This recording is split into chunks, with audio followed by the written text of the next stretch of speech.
25 मार्च को United nation security council UNSC में Israel Hamas जंग में संघर्ष विराम का प्रस्ताव पास हो गया। इसमें तत्काल जंग रोकने और बंधकों की रिहाई की मांग दर्ज थी।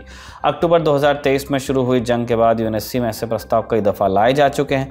बाकी मेंबर्स या तो समर्थन में वोट करते थे या एब्सटेन करते थे, जबकि अमेरिका हर दफ़ा वीटो कर देता था। इस तरह प्रस्ताव फेल भी हो जाता था, मगर इस बार अमेरिका ने वोटिंग ही नहीं की, उसने वीटो से इनकार किया, जिसके चलते प्रस्ताव पास हो गए। इस फैसले ने इजराइल में हड़कंप मचा दिया। इजराइल सरकार का एक डेलीगेशन अमेरिका के दौरे पर जाने वाला था, उनका दौरा रद्द हो गया है। अमेरिका ने कहा कि यह निराशाजनक है। But the reason we didn't veto it is because there were also things in that resolution that were consistent with our long-term position. Most importantly, that there should be a ceasefire and that there should be a release of hostages, which is what we understood also to be the government of Israel's position. So it is a bit surprising and unfortunate that they're not going to apparently attend these meetings. America ने वैसे बाद में ये भी कहा कि इस प्रस्ताव को मानने के लिए इजराइल बाध्य नहीं है। इस चीज़ को डैमेज कंट्रोल की कोशिश के तौर पर देखा गया। हालांकि इससे इजराइल की नाराज़गी कम नहीं हुई, उसने अमेरिका पर इजरायली हितों की अनदेखी का आरोप लगा दिया है।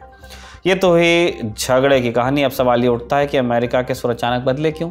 इसकी 3 बड़ी वजहें बताई जा रही हैं, एक एक करके बताते हैं। नंबर 1, अमेरिका की घरेलू पॉलिटिक्स। अमेरिका में नवंबर 2024 में राष्ट्रपति चुनाव होने वाले हैं। इसमें जो बाइडेन और डोनाल्ड ट्रंप की टक्कर ऑलमोस्ट तय ही है।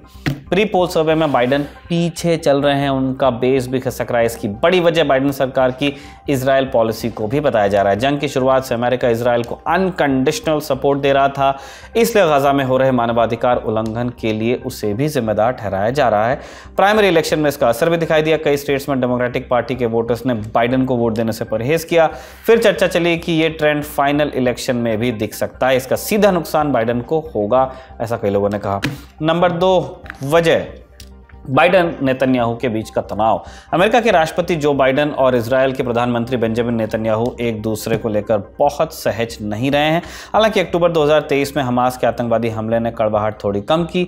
जंग के बीच में बाइडेन इजराइल गए, एयरफोर्स 1 से उतरते ही नेतन्याहू से गले मिले, इजराइल की वॉर कैबिनेट के साथ मीटिंग की, पूरा सपोर्ट देने का वादा, मगर वो ये ताकीद करना भी नहीं भूले कि इजराइल को कोई गलती नहीं करनी चाहिए, गाजा में आम लोगों को बचाने की कोशिश करनी चाहिए। मगर इजराइल को ना तो बाइडेन की सलाह का कोई फ़र्क पड़ा और ना ही उसने फ़र्क किया भी। इसके चलते गाजा में तबाही बढ़ती गई, साथ में बढ़ा अमेरिका पर दबाव और फिर अमेरिका ने इजराइल को टोका, सावधानी बरतने की सलाह दी। नेतन्याहू ने एक कान से सुना और दूसरे से निकाल दिया। इसने बाइडेन की नाराज़गी को बढ़ाया है। 12 फरवरी 2024 को अमेरिकी मीडिया संस्थान NBC न्यूज़ में एक रिपोर्ट छपी। रिपोर्ट में बाइडेन के करीबियों के हवाले से कुछ दावे दर्ज किए गए। मसलन राष्ट्रपति बाइडेन गाजा में संघर्ष विराम कराना चाहते हैं, मगर नेतन्याहू उनकी बात सुनने को तैयार नहीं। इससे बाइडेन नाराज़ बताए गए और उनका फ्रस्ट्रेशन निजी बातचीत में खुलकर सामने आता है, ऐसा भी लिखा गया, जहां वो नेतन्याहू के लिए गाली का इस्तेमाल करते हैं।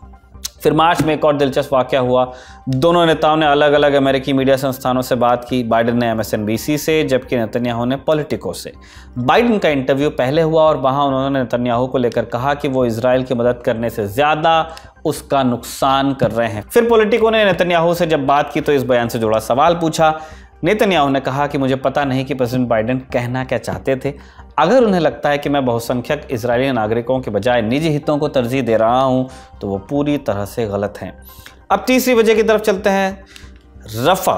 फरवरी 2024 में इजराइल नया प्लान लेकर आया। उसने कहा कि अब हम रफ़ा पर हमला करेंगे।